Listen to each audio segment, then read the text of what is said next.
Hey y'all, so tonight I made some Salisbury steak, mashed potatoes and gravy, and some green beans and biscuits. It was so good. So first I started by boiling my potatoes, and then once they were done, I mashed them together, added some heavy whipping cream, butter, salt, pepper, parsley, and sour cream, mixed that together. Then I started on my Salisbury steak.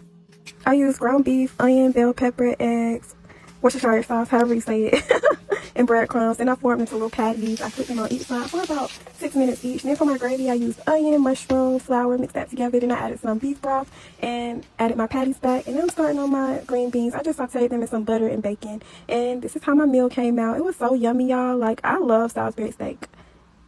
Enjoy this recipe. Bye.